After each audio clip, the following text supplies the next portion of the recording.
കലൂർ സ്റ്റേഡിയത്തിൽ ഉമാ തോമസ് എംഎൽഎക്ക് വീണ് പരിക്കേറ്റ സംഭവത്തിൽ ഓസ്കർ ഇന്റർനാഷണൽ ഇവന്റ്സ് ഉടമയായ PS ജനീഷ് കുമാർ പിടിയിൽ.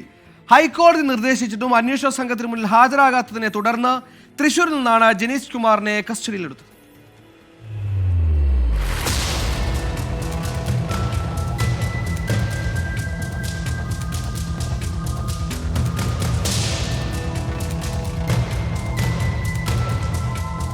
ആരോഗ്യ പ്രശ്നങ്ങൾ ചൂണ്ടിക്കാണിച്ച് PS ജനീഷ് കുമാർ 2 തവണയാണ് അന്വേഷണ സംഘത്തിന് മുന്നിൽ ഹാജരാകാതിരുന്നത്. ഇതിനു പിന്നാലെയാണ് പാലാരിവട്ടം പോലീസ് ജനീഷിനെ തൃശൂരിലെത്തി കസ്റ്റഡിയിലെടുത്തത്. ഉമാ തോമസ് MLA അപകടത്തിൽപ്പെട്ടതുമായി ബന്ധപ്പെട്ട കേസിൽ ഇതുവരെ 5 പേരുടെ അറസ്റ്റ് രേഖപ്പെടുത്തി. അപകടത്തിന്റെ ഉത്തരവാദിത്തം ഏറ്റെടുത്ത് കൊച്ചി മേയർ രാജിവെക്കണമെന്നാവശ്യപ്പെട്ട് കോൺഗ്രസ് നടത്തിയ മാർച്ചിന് നേരെ പോലീസ് ജലപീരങ്കി പ്രയോഗിച്ചു.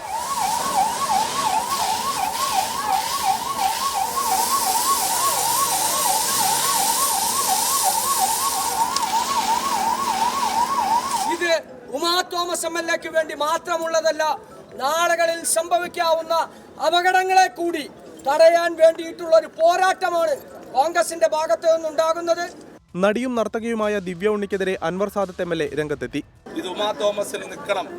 എപ്പോഴും ഗവൺമെന്റ് പറയും ഇത് അവസാനത്തെ പ്രശ്നമാണെന്ന് പറയും, അല്ലെങ്കിൽ ഇത് ഇനി ആവർത്തിക്കില്ല എന്ന് പറഞ്ഞു. അത് കണ്ടു, നമ്മൾ കുസാറ്റിൽ കണ്ടു, പിന്നീട് നമ്മൾ മറ്റേ ഹോളിൽ കണ്ടു, സംറയിൽ കണ്ടു.